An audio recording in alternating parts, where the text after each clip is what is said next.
నా అన్వేషణ మొదలుపెట్టిన చిచ్చు ఒక రకంగా చెప్పాలంటే కొంతమందికి ప్రాఫిటింగ్ ఉంది అండ్ అతనికి కూడా ఒక రకంగా చూసుకుంటే నేను ఈ గొడవల్లో డబ్బులు సంపాదించాను చెప్పాడు. ఆపేస్తాడేమో ఇంకా బూతులు మాట్లాడు నేను అని చెప్పి 2026లో సీతాదేవి వచ్చి నాకు చాలా గుణపాఠం నేర్పించిందని వీడియో పెట్టిన తర్వాత జస్ట్ నేను చెప్తున్నాను, ఇది ఒక 50 minutes బ్యాక్ వాడు ఇన్స్టాగ్రామ్లో పెట్టిన పోస్ట్. స్టార్టింగే మీకు డైరెక్ట్గా ఆడియో వినిపిస్తున్నాను. మీరు విన్న తర్వాత ఈ క్యాండిడేట్ ఎక్కడ మారాడో ఎలా మారతాడు అనుకుంటున్నారో ఒక్కసారి మీరే విశ్లేషించగలుగుతారు. అతను హిందూ దేవీ దేవతల మీద ఇట్లా అంటే తప్పుగా మాట్లాడిండు, ఇవన్నీ మాట్లాడారు కదా. ఇక్కడ నాన్ వేసిన ఇప్పుడు ఎక్కడ హిందూ దేవీ దేవతల్ని కించపరిచేటట్టు మాట్లాడిండు.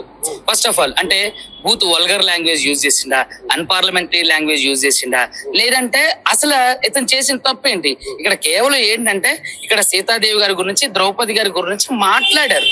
సో దాని గురించి అక్కడ నేను చూసిన ఆ ఎంటైర్ సినారీలో నాకు ఎక్కడ కూడా అక్కడ వల్గర్ అనిపించలే.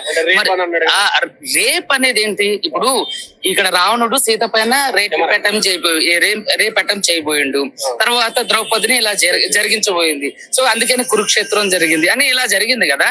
వీటి గురించి ఉద్ఘటించిందాక తప్ప ఆవిడ అంటే సీతాదేవి గారిని రేప్ అంటే మనం ఆ మాట కూడా వాడకూడదు.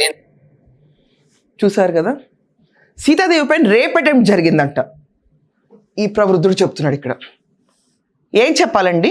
దీన్ని అన్వేష్ పోస్ట్ చేసి తన ఇన్స్టాగ్రామ్ అకౌంట్లో బత్తాయిలకు గుడ్డ మండుతుందా, ఇంకా ఉప్పు కారం వేస్తాను. చూసారా? బత్తాయిలంటే అతను చెప్తుంది హిందువుల్ని.